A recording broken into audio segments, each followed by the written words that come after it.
الحمد لله رب العالمين والعاقبة للمتقين والصلاة والسلام على سيد الأنبياء والمرسلين وعلى آله وأصحابه أجمعين أما بعد أعوذ بالله من الشيطان الرجيم بسم الله الرحمن الرحيم يا أيها الناس اعبدوا ربكم الذي خلقكم والذين من قبلكم لعلكم تتقون آمنت بالله صدق مولانا العظيم وصدق رسولنا بلاغ المبين ونحن على ذلك لمن الشاهدين والشاكرين والحمد لله رب العالمين.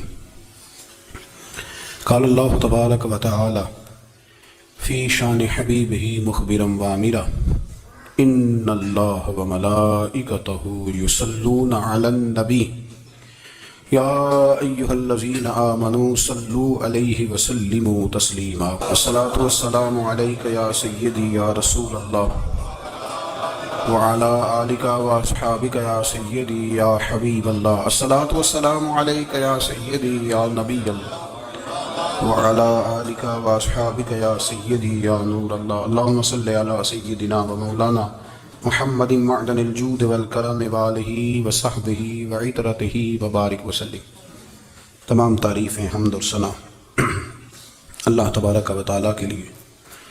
درود و سلام نبی اکرم نور مجسم شفیع معظم احمد مصطفیٰ جناب حضرت سیدنا محمد مصطفیٰ صلی اللہ تعالی علیہ وسلم کی ذات والا صفات کے لیے حمد و صلات کے بعد دوستوں، بزرگوں اور بھائیوں، قرآن مجید فرقان حمید میں اللہ تبارک و تعالی نے فرمایا اپنے بندوں کو اپنی عبادت کی طرف توجہ دلائیے، اپنے بندوں کے دلوں میں عبادت کا شوق، ذوق اور نظریہ پیدا فرمایا. یا ایھا الناس اعبدوا ربکم الذی خلقکم، اے ایمان والو، اے لوگو، اپنے اس رب کی عبادت کرو جس نے تمہیں پیدا کیا ہے. والذین من قبلکم، اور ان لوگوں کو بھی پیدا کیا ہے جو تم سے پہلے تھے.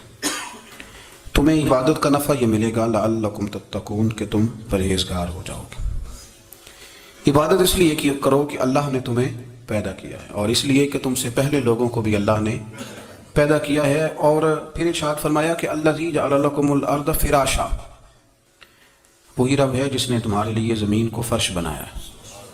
والسماء بنا، اور آسمان کو چھت بنایا. وانزل من السماء ماء فاخرج به من الثمرات رزقا لکم، زمین کو فرش بنایا، آسمان کو چھت بنایا، پھر آسمان سے پانی برسایا جس کے ذریعے پھل نکالے، اور وہ بھی کسی اور کے لیے نہیں، رزقا لکم، تمہارے رزق کے لیے، وہ بھی تمہارے رزق کے لیے. یہ ساری نعمتیں تمہیں دی ہیں. اب فلا تجعلوا للہ اندادا، اب تم اللہ کے ساتھ کسی کو شریک نہ بناؤ. وانتم تعلمون، اور تم جانتے بھی ہو، تمہیں خبر بھی، تمہیں پتہ ہے کہ عبادت اللہ کی کرنی چاہیے، تمہیں پتہ ہے کہ نماز پڑھنی چاہیے، تم جانتے ہو کہ نوافل ادا کرنی چاہیے، تمہیں پتہ ہے کہ سجدے آنکھیں بند کر کے جھوٹ کی زندگی جی کے، اپنے ساتھ بددیانتی کر کے، دھوکہ دے کے اپنے آپ کو دائیں بائیں اپنے آپ کو کہیں مصروف رکھ کے کچھ وقت ضائع تو کر لیتے ہو، پر تمہیں پتہ تو ہے نا کہ عبادت اللہ کی کرنی، تمہیں اس کی خبر ہے. فرمایا اس رب کی، دیکھیں نا، انسان پر اگر کوئی شخص نیکی کر دیتا ہے، احسان کر دیتا ہے، تو انسان اس کے سامنے پھر گردن نہیں اٹھا سکتا. یار یہ میرے مشکل وقت کا دوست ہے، اس نے میرے ساتھ نیکی کی، کبھی بھی گردن نہیں اٹھائے گا، جھکا کے رکھے گا. تو اگر عام کوئی نیکی کر دے تو اس کے سامنے انسان کبھی گردن نہیں اٹھاتا. تو جو رب ساری نعمتیں عطا فرمائے، جو کہے کہ تیری تخلیق میں نے کی، تجھ سے پہلوں کو بھی پیدا میں نے کیا، تیرے لیے زمین کا بچھونا بھی میں نے بچھایا، آسمان کی چھت بھی میں نے لگائی، تیرے لیے زمین سے ساری اناج کو، پھل کو، کھیتیوں کو نکالا بھی تیرے لیے. اب تو اس طرح کر کہ تو میری عبادت کر، تو میری بارگاہ میں جھک جا. بہت سارے نشے لوگوں کو لگے ہوئے ہوتے ہیں. ہر آدمی کوئی نہ کوئی نشہ کرتا ہے، کوئی دولت کا کرتا ہے، کوئی شہرت کا کرتا ہے، کوئی اپنی تعریف کا نشہ کرتا ہے. دو چار لوگوں سے تعریف سن کے مطمئن ہو جاتا ہے. ناراض تو نہیں ہو گیا اس جملے سے؟ آپ کرتے ہیں لوگ دولت کا نشہ بھی. یہ جب نقصان ہوتا ہے تو بندے بیمار نہیں ہو جاتے؟ پیسے ڈوب جاتے ہیں تو لوگ بیمار نہیں ہو جاتے. تو اس کا مطلب یہ ہوتا ہے کہ نشہ ٹوٹ گیا ہے. بہک ہوئے ہیں نا تھوڑے سے تو کانپتے ہیں, تڑپتے ہیں, پریشان. نشہ ہی اسی طرح ہی کرتا ہے نا, نہیں ملتا تو پریشان ہوتا ہے. یہ سارے نشے ہیں, مختلف قسم کا نشہ. ہم مانتے نہیں اس بات کو, تسلیم نہیں کرتے, کیونکہ تسلیم کرنا بڑا مشکل کام ہے. اس کے لیے تو بڑی ساری چیزیں جو ہے وہ دبوچ کے اور بڑی سارے رستے پھلانگ کے آنا پڑتا ہے, تو بڑا مشکل ہے ماننا, ورنہ کرتے ہیں ہم. ہمارا مزاج ہے. یہ گھومنے پھرنے کا, دنیا دیکھنے کا بھی ایک نشہ ہے. یہ بہت ساری باتیں کرنے کا بھی ایک نشہ ہے. گپ شپ کا بھی ایک نشہ ہے. دو چار لوگوں کی جب تک پگڑیاں نہ کھول لیں, بعض لوگوں کو نیند نہیں آتی. یہ غیبت کا, چغلی کا, بددیانتی کا, یہ بھی ایک نشہ ہے. اس پر ملا رومی رحمۃ اللہ نے بڑا کلام لکھا ہے. وہ کہتے ہیں مانگ کے کھانے کا بھی نشہ ہے. مانگ کے کھانے کا بھی نشہ ہے. وہ کہتے ہیں کہ ایک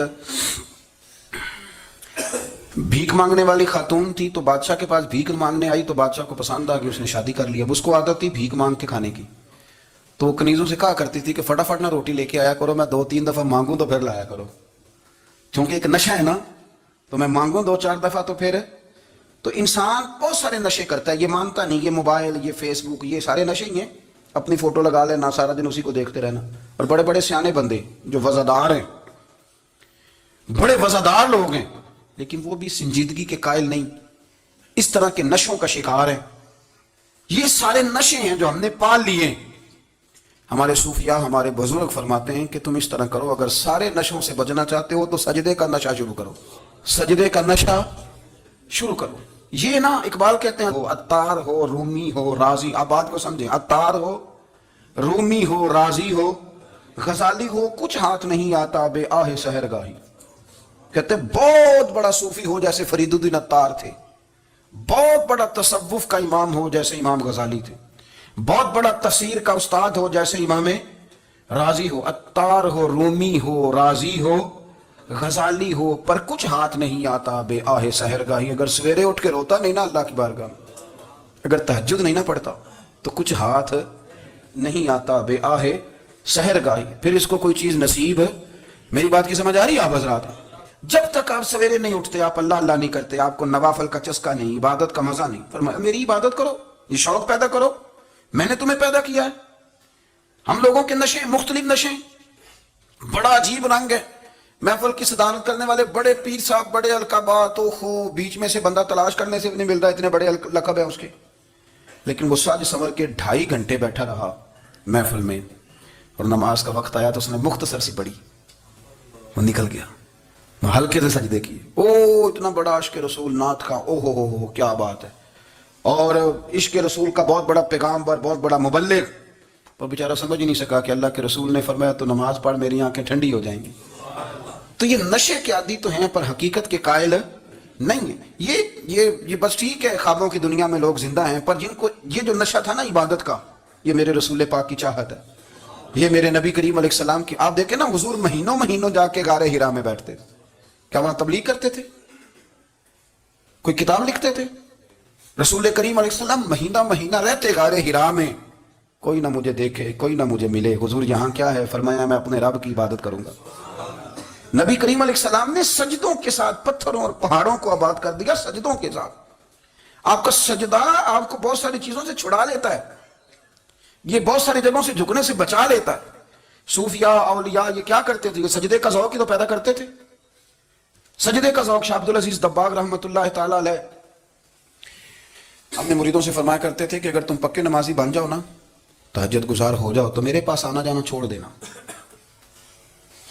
عرض کی حضور کیوں؟ فرمایا میں تمہارے اور رب رسول کے راستے میں رکاوٹ نہیں بننا چاہتا, اور میرا مقصود ہے تمہیں وہاں تک پہنچانا. جب پہنچ گئے تو پھر میری ضرورت ختم ہو گئی. ہاں کبھی وسوس آئے, شک پیدا ہو, تکلیف ہو تو آنا, ورنہ میں نہیں چاہتا کہ میں رکاوٹ بنا رہوں.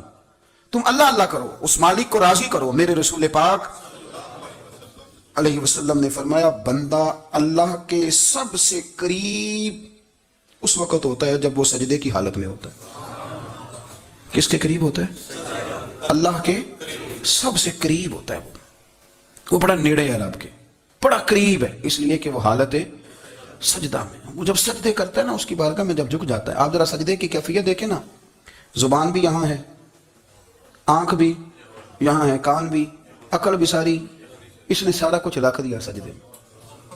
آپ وہ کبھی پیچھے جائیں تو دیہاتوں میں کہا جاتا تھا ناک سے نکیریں نکالو، بہت بڑی سزا ہوتی تھی نا، ناک سے نکیریں نکالو، بڑی سزا ہوتی تھی. تو اس نے کہا مالک مجھے کسی نے کہا نہیں، پر دیکھنا میں نے رکھ دی ساری عقل سجدے میں، اور رکھ کے کہا کیا سبحان ربی یا اللہ میں پست ہوں تو اعلیٰ ہے، اللہ تو میرا رب ہے اور تو سب سے اعلیٰ. اتنا، اور فرمایا جب یہ اس کیفیت میں ہوتا ہے تو پھر یہ اپنے رب کے قریب ہوتا ہے. کثرت عبادت، نوافل. ہمارے ہاں عمرے کی قراندازی محفلوں پہ ہونے لگ گئی ہے، حالانکہ حدیث سے ثابت نہیں. میں دوستوں سے کہتا ہوں جائز ہے، کرنی چاہیے، عمرے کی قراندازی جائز ہے، پر کسی حدیث میں نہیں آئی کہ قراندازی کرو عمرہ کرو. حدیث میں قراندازی یہ آئی ہے کہ نبی پاک علیہ السلام نے فرمایا تمہیں پتہ چل جائے نا پہلی صف کا ثواب کتنا ہے تم قراندازی کرو. عمرے کی قراندازی کا تو پوسٹر چھپتا ہے، تو یہ والی قراندازی کب ہو رہی ہے؟ ہونی چاہیے کہ نہیں؟ حضور نے فرمایا تمہیں پتہ چلے کہ اس کا ثواب کتنا تو تم قراندازی کرو، تم قرآن ڈالو. جب آپ نماز پڑھ رہے ہوتے ہیں، جب آپ کا مصلی آباد ہوتا ہے. صلاح الدین ایوبی، ایک بزرگ سے ملاقات ہو گئی، بیت المقدس پر قبضہ تھا عیسائیوں کا. تو صلاح الدین بڑے پریشان تھے. بابا جی کہنے لگے پتر کیا ہوا؟ کہنے لگے حضور پتہ چلا ہے دشمن کے 2 بحری بیڑے اسلحہ لے کے آ رہے ہیں. مسلمان پہلے ہی کمزور ہیں، اور اب اگر 2 بحری بیڑے اور آ گئے تو حضور مسئلہ بن جائے گا. تو میں پریشان ہوں کہ کس طرح یہ کم مسئلے والی ہماری فوج ہے کیسے مقابلہ کرے گی. تو بابا جی کہنے لگے پتر اس طرح کرنا، آج رات تو بھی دعا کرنا اور میں بھی کروں گا، تو بھی دعا کرنا. آپ ناراض نہ ہونا، ہم تو پیروں والے ہیں، ہم تو پیروں کے نوکر غلام ہیں، ہمارا تو گزارا ہی نہیں، ہمیں تو ملتا ہے سارا کچھ وہاں سے. پر میرا سوال یہ ہے کہ تعویذ لینے جاتے ہو نفل کیوں نہیں پڑھتے؟ رات اللہ اللہ کیوں نہیں کرتے؟ یہ بھی تو ہمارے بزرگوں کا ہی طریقہ ہے، انہوں نے تو ہمیں سکھایا ہے. صلاح الدین ایوبی سے بزرگوں نے کہا کہ رات آج نا اللہ اللہ کرنا، تو میں تیرے لیے دعا کروں گا، تو بھی دعا کرنا. تو بندہ جب دکھی ہوتا ہے تو سجدہ کرتا ہے تو پھر ہی تو مصلی بھیگ جاتا ہے، پھر ہی تو مزہ آتا ہے. سکھی بندہ تو کعبے جا کے نہیں روتا. دکھی تھے، تکلیف تھی، تو سر رکھا سجدے میں تو تڑپ گئے. اور وہ بابا جی کہتے ہیں میں مسجد آیا تو صلاح الدین چیخے مار کے رو رہا تھا اور کہہ رہا تھا مالک میں کوئی اپنی شان کے لیے تو نہیں نہ لڑ رہا، اللہ کو میں کوئی قبضوں کے لیے تو نہیں لڑ رہا، مالک تیرے لیے لڑ رہا ہوں، مجھے بے آبرو نہ کرنا، میری مدد فرمانا. کہتے ہیں میں آیا تھا کہ مسجد میں دعا کروں گا، پر صلاح الدین ایوبی کو روتے دیکھا تو میں لوٹ گیا.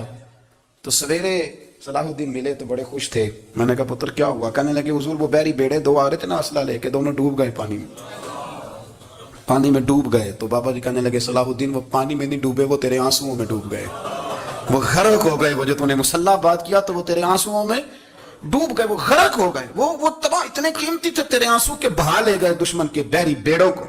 میرے بھائی ٹھیک ہو گیا جی، میرے عزیز سمجھ لیں اس بات کو ہمیشہ کے لیے، اور اس پر غور کر لیں اچھے طریقے سے کہ میرے رسول کریم سید عالم صلی اللہ علیہ وسلم نے نا ہماری توجہ دلائی، حضور نے ہمیں بتلایا، ہمارا ذوق بڑھایا عبادت کی طرف. ایک صحابی تھے حضرت ابو فاطمہ رضی اللہ تعالیٰ عنہ، یہ ترمذی شریف کی حدیث ہے. نبی پاک علیہ السلام نے فرمایا ابو فاطمہ قیامت کے دن مجھ سے جلدی ملنا چاہتے ہو کہ دیر کے ساتھ؟ تو کہنے لگے حضور کون ہوگا جو دیر سے ملنا چاہے گا؟ ہم نے تو جان دے دی وعدہ دیدار پر. اعلیٰ حضرت فرماتے ہیں جان دے دی وعدہ اور نقد اپنا دام ہو ہی جائے گا. مجھے لگتا ہے کہ یہ سودا نقد و نقد ہو جانا ہے، چونکہ ہم نے جان دے دی وعدہ دیدار پر. آپ نے وعدہ کیا تھا کہ مریں گے تو پھر زیارت ہوگی، تو مر گئے ہم زیارت کی خاطر. جان دے دی وعدہ دیدار پر تو نقد اپنا دام ہو ہی جائے گا. اے رضا ہر کام کا ایک وقت ہے، دل کو بھی آرام ہو ہی جائے گا. تو حضرت ابو فاطمہ رضی اللہ تعالیٰ عنہ سے نبی پاک صلی اللہ علیہ وسلم نے فرمایا جلدی ملنا چاہتے ہو کہ دیر سے؟ اس کی حضور فٹافٹ ملنا ہے، میں نے قیامت کے دن آپ سے جلدی ملنا ہے. تو نبی پاک علیہ السلام نے فرمایا پھر اس طرح کرنا، دنیا میں رہ کے سجدے زیادہ کرنا، پھر سجدے زیادہ کرنا، قیامت میں ملاقات جلدی ہو جائے گی، قرب ملے گا تمہیں. اپنے بچوں کے اندر دیکھیں نا، ہم شوق پیدا کرتے ہیں، ہمیں صحیح لفظ نہیں بولنے آتے پر ہم بچوں میں شوق پیدا کرتے ہیں کہ پتر ڈاکٹر بن جائے گا تو بڑا نفع کرے گا، تو لوگوں کی خدمت کرے گا، ملک و ملت کی خدمت کرے گا، تیرے ابا کا نام روشن ہوگا، تیرے دادا کی تعریفیں ہوں گی. ہم یہ ذوق پیدا کرتے ہیں. ہم اپنے نوجوانوں کے اندر یہ فکر پیدا کرتے ہیں، انہیں ہم سمجھاتے ہیں کہ میاں جب تم پڑھو گے، محنت کرو گے تو فلاں آدمی کی طرح تمہارا نام ہوگا. یہ جتنا ذوق ہم بچوں کے اندر ان چیزوں کا پیدا کرتے ہیں، ہمیں حکم ہے کسی طرح ہم ذوق پیدا کریں کہ پتر نماز پڑھے گا تو اللہ راضی ہو جائے گا، تو سجدہ کرے گا. دیکھیں نا میرے رسول کریم علیہ السلام نے فرمایا 7 سال کے بچے کو مسجد لے کے جاؤ، یعنی اسے شوق دلاؤ، اس کے اندر یہ خاصیت پیدا کرو کہ اس کا دل کرے مسجد میں جانے کا. اس کے اندر یہ خصوصیات لاؤ کہ وہ ہمارے ہاں نا ہر چیز کو پروموٹ کیا جا رہا ہے، ہر چیز کو یعنی سر سنگیت سکھانے کے لیے اکیڈمیاں بن گئی ہیں، ہر شے پروموٹ ہو رہی ہے، عبادت کا جذبہ کم ہوتا جا رہا ہے، اللہ کا ذوق ہمارے اندر نہیں رہا. اور اتنا مشکل ہم نے اپنے لیے بنا لیا ہے کہ وہ بندہ جو بڑی زبردست مذہبی گفتگو کر رہا تھا اور تگڑی بات کر رہا تھا، کیا بات ہے، لیکن نماز کے بارے میں کمزوری دکھا جاتا ہے، نوافل کے بارے میں وہ چپکے سے نکل جاتا ہے. امام احمد بن حنبل رحمۃ اللہ تعالی علیہ، مسند امام احمد بن حنبل 14 جلدوں میں ہے مارکیٹ میں، اور مجھے تو خیر پسند ہی پڑی ہے، میں نے کئی دفعہ پڑھی ہے. اور کیا بات ہے امام احمد بن حنبل کی، کیسے تگڑے قسم کے محدث تھے اور اللہ نے کتنا انہیں اعزاز عطا فرمایا ہوا تھا. یہ کوڑے بھی کھاتے تھے دین کی خاطر، سارا کرتا لہو سے بھر بھی جایا کرتا تھا، بڑا اعزاز والا شخص تھے، بڑے اعزاز والے. حدیثیں جمع کرنا، حدیثیں لکھنا، حدیث پڑھانا، سارا دن رہتے تھے. کہہ سکتے تھے کہ میں کر تو رہا ہوں کام، اور حدیث بھی موجود ہے کہ عالم عابد سے افضل ہوتا ہے، پر اس کے باوجود امام احمد بن حنبل رحمۃ اللہ علیہ 300 نفل فرض نمازوں کے علاوہ پڑھا کرتے تھے، 300 نوافل روز پڑھا کرتے تھے. ان کے بیٹے نے کہا ابا جی مکان خریدنا ہے تو جگہ کہاں کر کے لوں، بہت ساری آبادیاں، تو فرمایا پتر وہاں لینا جہاں مسجد قریب ہو. میرے رسول کریم سید عالم صلی اللہ علیہ وسلم اتنا پسند کرتے مسجد کو، اتنا پسند کرتے نماز کو، کہ رسول کریم صلی اللہ علیہ وسلم تہجد کی نماز بھی پڑھتے، پھر حضور فجر کی نماز بھی پڑھتے. نبی پاک وتر کو الگ کر کے پڑھتے، عشاء کے ساتھ نہیں پڑھتے. یہ تو ہم اس لیے اجازت دی ہمارے بزرگوں نے کہ بعد میں اٹھے گا کون علیحدہ وتر پڑھنے کے لیے، عشاء کے ساتھ پڑھ لے. وتر پڑھتے، تہجد پڑھتے، فجر پڑھتے، اشراق پڑھتے، چاشت پڑھتے، پھر مغرب کی نماز کے بعد 6 رکعت اوابین پڑھتے، پھر رات کو صلاۃ اللیل پڑھتے. سیدہ عائشہ صدیقہ کہتی ہیں زمانہ سو جاتا اور میرے رسول مصلی بچھا کے کھڑے ہو جاتے. او یار کھیتی باڑی کر کے نہیں، محنت مزدوری کر کے نہیں. جناب عائشہ کہتی ہیں میں یہ بھی دیکھتی کہ حضور ایک آیت شروع کرتے تو ساری رات اسی کو پڑھتے، اور میری نظر جاتی تو قدم مبارک پہ ورم آ جاتا. یار نماز پڑھ کے اتنی مشقت کر کے، اتنی جد و جہد کر کے ورم آ گیا، یا رسول اللہ اتنی محنت کیوں کرتے ہو؟ فرمایا افلا اکون عبدا شکورا، کیا میں اپنے رب کا شکر گزار بندہ نہ بنوں؟ صحابہ کا ذوق عبادتوں کا، ریاضتوں کا، تلاوتوں کا، طبیعت ہے ان کی. وہ ایک دوسرے کو، حضرت مولا علی شیر خدا کرم اللہ تعالیٰ وجہ الکریم کے زمانے میں روم کے بادشاہ نے کہا یار یہ مسلمانوں کا پتہ تو کرو، یہ آخر کیوں اتنے زیادہ مجاہد ہیں. اس زمانے میں جاسوس بھیجنے کا مزاج تھا، اب تو جاسوس پکڑا جاتا ہے، اب تو جاسوس، اور جاسوسی کا شوق ویسے آج بھی ہے. عرض کروں تھوڑی سی بات اس عنوان سے. پتہ کیا ہمارا مسئلہ ہے؟ ہم جہاں جاتے ہیں نا وہاں تھوڑی خوشبو سونگنے کی کوشش کرتے ہیں، وہ کیا ہے تو یہ کیا ہے تو ادھر کیا ہے تو تھوڑا سا ادھر کیا ہے. میرے رسول پاک پڑھیے درود شریف، سارے پڑھیے ذرا زور سے، صلی اللہ تعالی. نبی پاک علیہ السلام نے فرمایا جاسوسی نہ کرنا ورنہ تم بندوں کو خراب کر دو گے، اور فرمایا اس طرح نہ ہو کہ تم کسی کے اب کھول نہ نکلو تو تمہارے پہلے کھول جائیں. یہ جو ذوق ہے نا یہ ختم کریں، چھوڑیں. مطلب آپ کس چکر میں پڑے ہوئے ہیں؟ اتنی زیادہ توجہ کرنے کی کیا ضرورت ہے؟ انہیں کام سے کام رکھیں، اس میں بندہ تھوڑا سا نا آسان رہتا ہے. یہ جو بہت زیادہ ٹٹولنے والے لوگ ہوتے ہیں نا وہ بیچارے پھر عمر ٹٹولتے ہی گزار دیتے ہیں، اس لیے کہ مزاج ہی بہت پکا ہے. بوری کا منہ کھول کے اندر تک ہاتھ ڈالنا، تو پھر کئی دفعہ سامنے سے بچھو بھی لڑ جاتا ہے، خرابی ہوتی.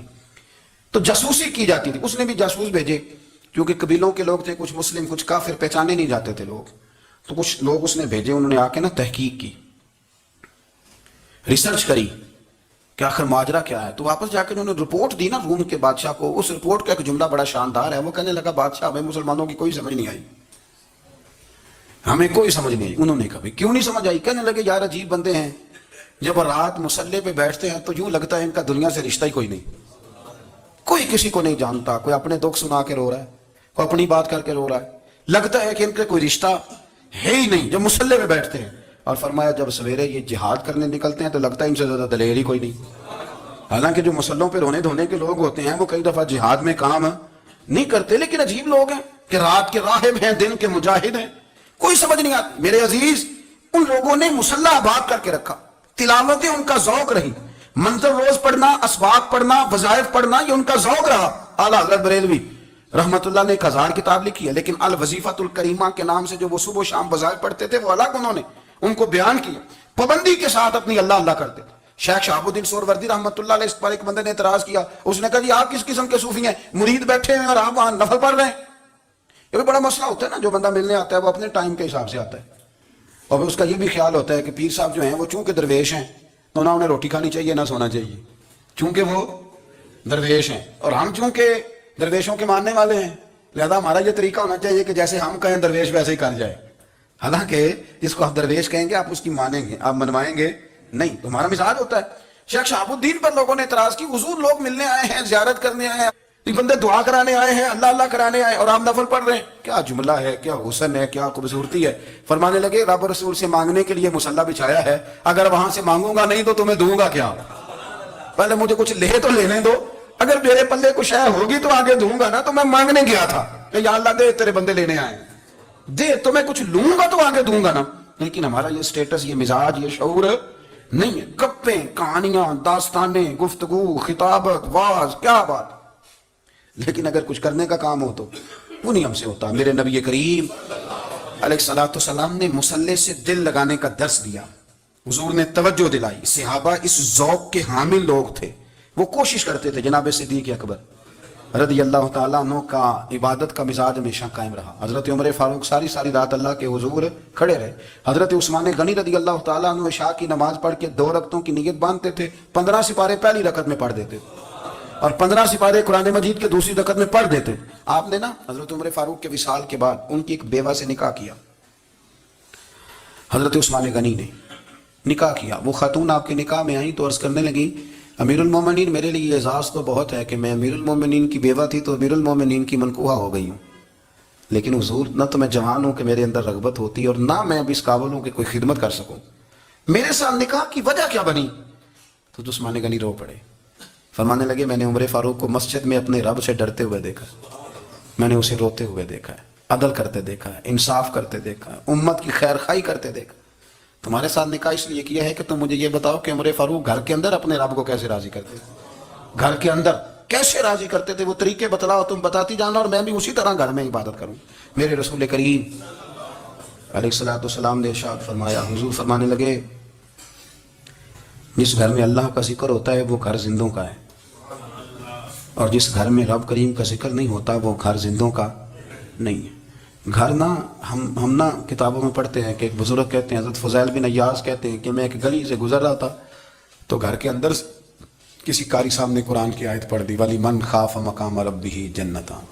میں تے میرے کانوں سے ٹکرائی تو اللہ نے میری کایا ہی پلٹ دی، میں توبہ کر گیا. اب گھر کے اندر سے آواز آئے تو صحیح نہ تلاوت کی، پر اندر سے آواز آتی نہیں. یا ڈیک بجنے کی آواز آتی ہے، یا ٹی وی چلنے کی آواز آتی ہے، یا دھوم مچانے کی آواز آتی ہے. عبادت کا وہ جو خاص شوق تھا، وہ جو حسن تھا، وہ جو توانائی تھی، وہ جو بات تھی. ایک جگہ پہ ہم بیٹھے تھے تو وہاں ایک صاحب آئے اور انہوں نے آتے ہی کہا کہ مہربانی کریں ذرا مجھے مصلی دے دیں، میرے نہ کچھ نفل رہ گئے. تو میں نے وضو کر لیا تو کوئی مصلی مل جائے. مصلی انہیں دے دیا گیا، وہ مصلی لے کے چلے گئے. تو پیچھے ایک صاحب نے تبصرہ کیا، کہنے کتنا ریاکار بندہ ہے، لوگوں کو دکھا رہا ہے کہ میں نفل پڑھتا ہوں، ہے کو بات کرنے والی. میں نے اسے کہا، میں نے کہا تو مہربانی کرنا اس طرح کی ریاکاری تو بھی کر، پکڑ مصلی اور جا تو بھی تھوڑی ریاکاری کر کے آ. اٹھ ذرا شکر کر، کوئی یہ ریاکار بھی ملا ہے، کوئی نفل پڑھ کے ریاکاری کر رہا ہے. اللہ کا میں کہتا ہوں کو پڑھے تو صحیح نہ. یہ کوئی دور ہے نفل پڑھنے کا؟ اس میں تو لوگوں کا مزاج ہی نہیں، طبیعت ہی نہیں. میں نے کہا چل مہربانی کر، یہ لے مصلی اور تو بھی جا تھوڑی سی یا کرے ریاکاری کرو تو صحیح نا. مزاج ہی نہیں، ذوق. جمعے کی نماز پڑھ کے یوں دنیا بھاگتی ہے، اوہ ہو پتہ نہیں کون سی پیچھے آگ تھی جو بجھائی جائے گی. اور آج تک لوگ مسئلہ پوچھ رہے ہیں کہ جمعے کی بعد والی سنتیں کتنی ہوتی ہیں. میں نے کہا کتنے سال ہو گئے جمعہ پڑھتے، کتنے سال ہو گئے، ابھی تک سنتوں کا نہیں پتا. ابھی تک نے علم کے پہلے کتنی رکھتے ہیں اور بعد میں کتنی رکھتے ہیں. فجر کی سنتیں کب پڑھنی چاہیے؟ سنو فجر کی سنتوں کے بارے میں. میرے رسول کریم سید عالم صلی اللہ تعالیٰ علیہ وسلم سے ایک صحابی نے پوچھا تھا، حضور میری فجر کی سنتیں رہ گئیں یا رہ جاتی ہیں تو حکم کیا ہے؟ کیا انداز ہے حضور کا. بخاری مسلم کے لفظ سنو. حضور سید عالم صلی اللہ علیہ وسلم فرمانے لگے، اس نے کیا پوچھا تھا؟ حضور جواب کیا دیتے؟ فرمایا فجر کی سنتیں کبھی نہ چھوڑنا، فجر کی پہلی 2 سنتیں کبھی نہ چھوڑنا. یا رسول اللہ صلی اللہ تعالیٰ علیہ وسلم میری رہ گئی یا رہ جاتی ہیں. فرمایا فجر کی 2 سنتیں نہ چھوڑنا.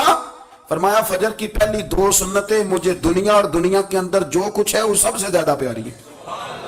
فجر کی 2 سنتیں دنیا اور دنیا میں جو کچھ ہے مجھے وہ سب سے زیادہ پیاری ہے. اس لیے فجر کی سنتیں نہ چھوڑنا. اپنا ذوق، اپنی طبیعت، ہم نے نا ذوق غلط بنا لیا ہے. اگر 20 بندے کہہ بھی دیں گے تو نے بڑی شاندار تلاوت کیا تو کیا اس سے بنے گا؟ 100 بندہ کہہ بھی دے تیری کیا بات ہے، کیا بات ہے نعت خاں کی، کیا بات ہے علامہ صاحب کی، پیر صاحب کی، پیر مہر علی شاہ صاحب. رحمۃ اللہ علیہ. آپ تشریف فرما تھے تو آپ کے ایک ہی بیٹے بابو جی جن کو کہا جاتا ہے. جس دن صاحبزادے پیدا ہوئے تو خادم نہ وہاں سے نکلا.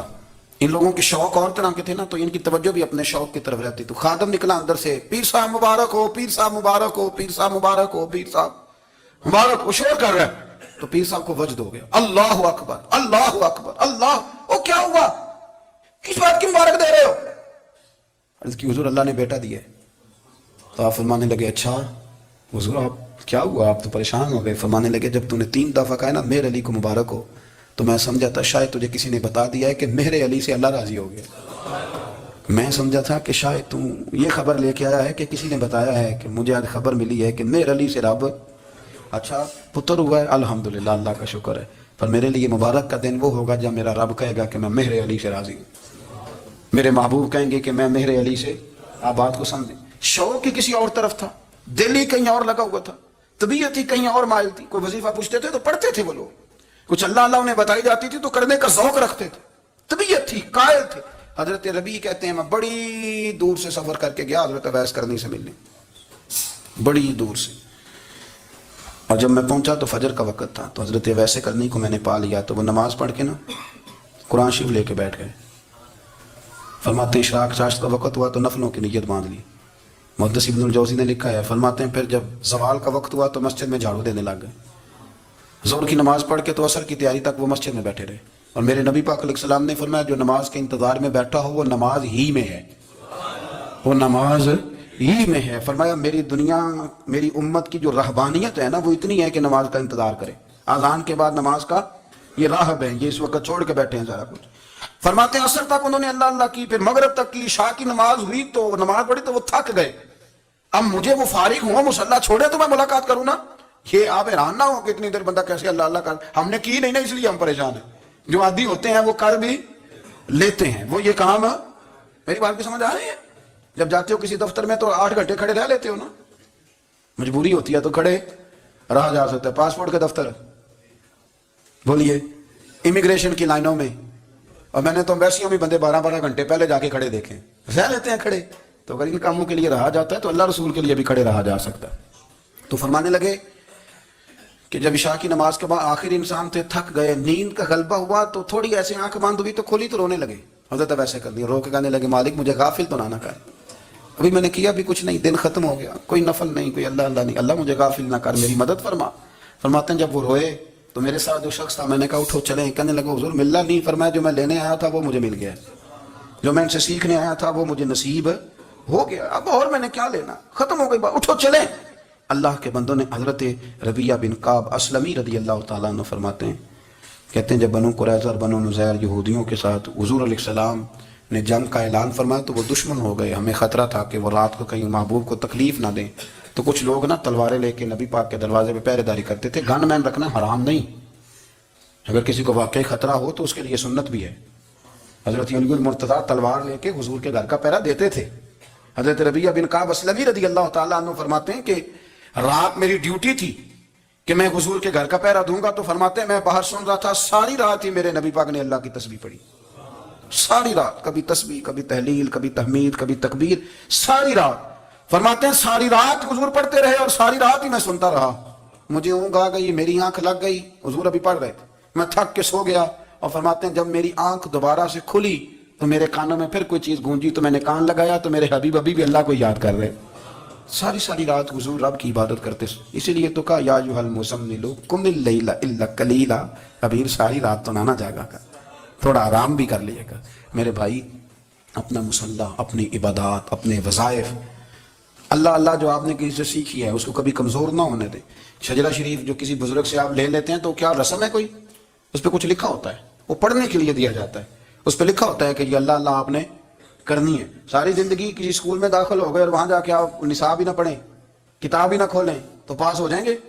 تو کہتے ہیں میں 20 سال جاتا رہا ملا کچھ نہیں. تو آپ نے لیا کیا؟ ایک اتنی سی کتاب تھی، اس کو تو کھول کے آپ دیکھ نہیں سکے، اس کے وظائف تک تو رسائی نہ ہوئی.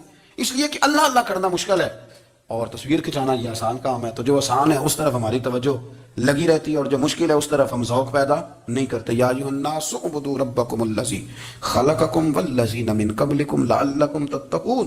اے لوگوں اس رب کی عبادت کرو جس نے تمہیں پیدا کیا اور تم سے پہلوں کو پیدا کیا، اس لیے عبادت کرو کہ تم پرہیزگار ہو جاؤ گے۔ مالک سمجھنے کی توفیق عطا فرمائے۔